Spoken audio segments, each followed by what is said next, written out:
semua orang menertawakannya. Mereka melihat seorang kakek tua menanam telur di tanah dan mengira ia sudah kehilangan akal. Namun, tak ada yang menyangka telur-telur itu akan mengubah nasib seluruh desa.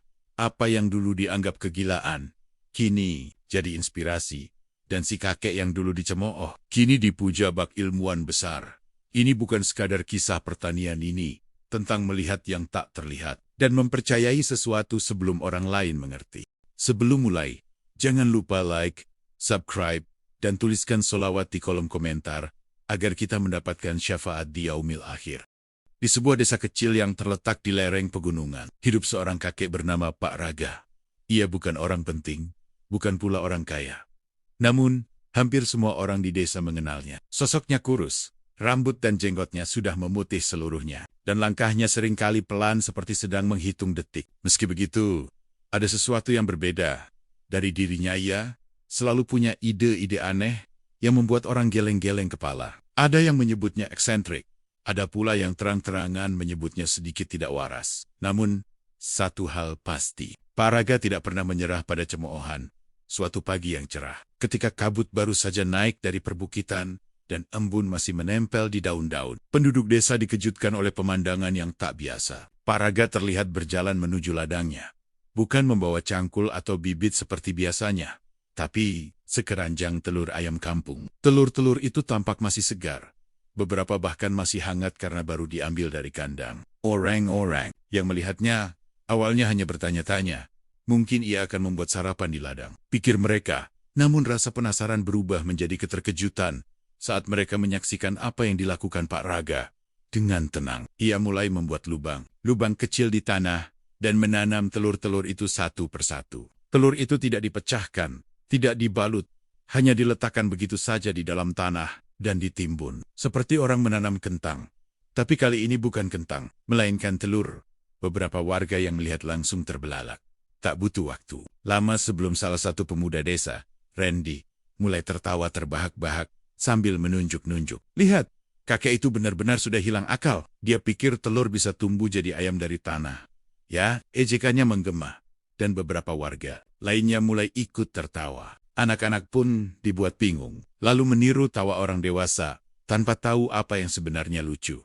Dalam waktu singkat, ladang Pak Raga berubah menjadi tontonan gratis. Orang-orang berdatangan, bukan untuk membantu, tapi untuk menyaksikan apa yang mereka sebut sebagai pertunjukan kakek gila. Beberapa bahkan membawa tikar dan camilan, seolah menonton hiburan sore. Mereka tertawa, mencibir, dan menyebutnya buang-buang waktu. Namun di tengah gelombang ejekan itu, Pak Raga tetap tenang, seolah ia tahu sesuatu yang orang lain belum paham. Telur itu tidak akan tumbuh jadi pohon emas, kek, seru Burini, ibu dua anak yang terkenal cerewet di desa. Ia berdiri di pinggir ladang sambil membawa keranjang belanjaan dari pasar. Suaranya nyaring, cukup untuk membuat beberapa orang yang lewat berhenti dan ikut menonton. Beberapa warga lain pun mulai melempar komentar serupa, sebagian dengan nada menggoda, sebagian lagi dengan sinis. Mungkin nanti akan tumbuh ayam goreng ya? Celetuk seorang remaja sambil tertawa geli. Meski diejek terus-menerus, Pak Raga tetap tenang. Tangan tuanya tetap bekerja dengan telaten, membuat lubang kecil, lalu menaruh satu telur di dalamnya, menimbunnya dengan tanah, dan menepuk pelan, seolah menanam sesuatu yang sangat berharga. Ia tidak menanggapi satupun ejekan yang datang. Seolah telah menutup telinga dan hatinya dari semua cemoohan hari demi hari. Pemandangan itu terus berulang. Pak Raga kembali ke ladangnya setiap pagi, menambah jumlah telur yang ditanam dengan ritual yang sama. Warga mulai menganggapnya semacam tontonan rutin. Bahkan, ada yang menjadikan aktivitas Pak Raga sebagai bahan candaan di warung kopi. Sudah berapa butir hari ini? Kalau 100, mungkin bisa panen sarapan, ujar Pak Surya sambil menyeruput kopi dan disambut tawa seisi warung.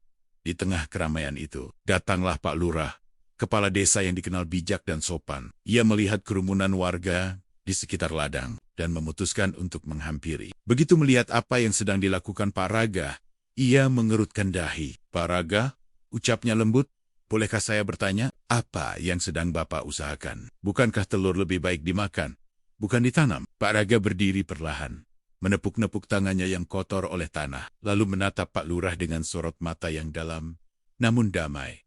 Bukan semua yang ditanam harus tumbuh jadi pohon, Pak Lurah, katanya pelan. Kadang, kita menanam sesuatu untuk mengubah tanahnya, bukan untuk memetik hasil langsung. Pak Lurah termenung mendengar jawaban itu. Sementara warga di sekeliling justru semakin geli. Ah, itu hanya pembenaran, ujar seseorang. Kakek ini terlalu tua untuk berpikir jernih.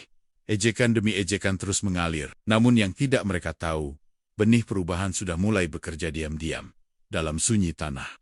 Hari-hari berlalu, dan aktivitas aneh Pak Raga terus berlanjut. Tak ada yang berubah di mata warga.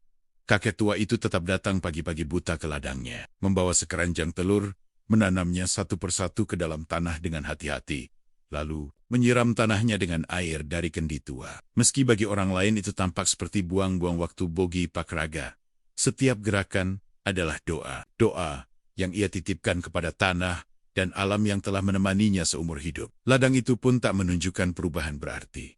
Tak ada tanaman ajaib tumbuh dari telur. Tak ada ledakan cahaya atau keajaiban yang mereka tunggu-tunggu.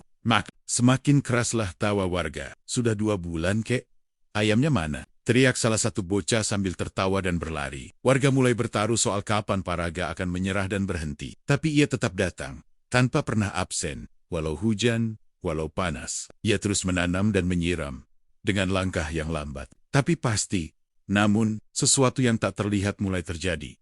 Petani di sekeliling ladang Pak Raga mulai menyadari ada yang aneh dengan tanah mereka. Di pagi hari, embun di sekitar ladang Pak Raga lebih tebal, lebih sejuk. Tanaman yang dulunya layu, kini terlihat lebih segar. Bahkan gulma liar tumbuh lebih cepat di batas ladang itu. Awalnya mereka mengira itu kebetulan. Tapi ketika tanaman, padi di sawah yang tak jauh dari ladang itu, mulai tumbuh lebih cepat dan lebih hijau dibanding sawah lain. Beberapa orang mulai curiga. Pak Lurah kembali mendatangi Pak Raga. Kali ini tanpa warga, hanya berdua di tengah ladang. Pak Raga, katanya pelan. Saya tidak tahu pasti apa yang sedang Bapak lakukan. Tapi, tanah ini seperti hidup kembali. Pak Raga tersenyum samar, lalu berkata, tanah itu makhluk hidup, Pak Lurah. Ia bisa mati bila tak dirawat, dan bisa bangkit kalau kita beri apa yang ia butuhkan. Telur itu bukan untuk ditumbuhkan, tapi untuk menghidupkan. Pak Lurah terdiam lama. Ia lalu berjongkok dan mengambil segenggam tanah dari ladang Pak Raga. Lembut, lembab, dan berbau segar. Aroma yang tak biasa. Ada apa di dalam telur itu? Tanyanya penasaran. Zat kehidupan, jawab Pak Raga. Kalsium, fosfor, protein, bahkan enzim. Telur itu ibarat jamu untuk tanah. Tapi tak banyak yang mau percaya sebelum melihat hasilnya sendiri. Hari berikutnya, desas-desus mulai menyebar. Petani dari desa sebelah datang ingin melihat. Seorang pemuda mencatat apa yang dilakukan Pak Raga. Anak-anak mulai berhenti mengejek dan malah duduk di pinggir ladang melihat dengan penasaran. Dan untuk pertama kalinya, orang-orang mulai bertanya, bukan menertawakan. Hari-hari berlalu, dan perubahan makin terlihat nyata. Ladang Pak Raga yang dulunya tanah kering dan retak, kini berubah menjadi hamparan subur yang memikat mata. Rumput liar tumbuh rapi di sela-sela gundukan tempat telur ditanam. Di atas tanah itu, mulai muncul tanaman hijau kecil yang tidak biasa. Daunnya lebih lebar dan batangnya lebih kokoh dibanding tanaman sejenis yang tumbuh di lahan lain. Aromanya pun berbeda segar, seperti bau hutan sehabis hujan. Kabar tentang keajaiban ini menyebar cepat. Warga desa yang dulu mengejek, kini datang satu persatu bukan untuk menertawakan, melainkan untuk belajar. Mereka berdiri di pinggir ladang, menonton tanpa suara, seolah takut mengganggu proses misterius yang sedang terjadi. Beberapa dari mereka mulai bertanya pelen-pelen kepada Pak Raga. Bisa ajari kami juga? Pak Raga hanya tersenyum. Ia tidak menyimpan ilmu itu untuk dirinya sendiri. Ia tahu, ilmunya bukan warisan harta, melainkan harapan. Maka ia mulai mengajari siapapun yang ingin tahu. Ia menunjukkan cara memilih telur yang baik, harus organik, bebas bahan kimia. Ia menjelaskan bagaimana telur menyuplai kalsium dan nutrisi alami ke dalam tanah, memperbaiki struktur tanah, dan membangkitkan mikroorganisme yang selama ini tertidur. Semua itu, katanya, bukan sihir. Itu ilmu alam. Hanya saja tak semua orang mau melihatnya. Suatu sore, saat matahari mulai turun dan langit berwarna emas, para petani dari desa sekitar berkumpul di ladang itu. Pak Raga berdiri di tengah mereka, bukan sebagai orang gila yang ditertawakan, tapi sebagai guru yang didengarkan. Anak-anak duduk di tanah dengan mata berbinar, mencatat dan menggambar prosesnya. Wajah-wajah yang dulu sinis, kini berubah menjadi wajah penuh hormat. Dan yang paling mengejutkan, beberapa warga yang mencoba metode paraga di lahan mereka sendiri, mulai melihat hasil serupa. Tanah yang sebelumnya keras dan tandus mulai berubah. Gembur, sayuran tumbuh lebih cepat, dan tidak mudah layu. Panen pertama dari ladang yang menggunakan telur itu, menghasilkan hasil 2 kali lipat dari biasanya. Orang-orang pun mulai sadar yang mereka anggap kegilaan, ternyata adalah pengetahuan yang belum mereka pahami. Dan dari tanah yang dulu dihina, tumbuh benih perubahan yang menyelamatkan desa.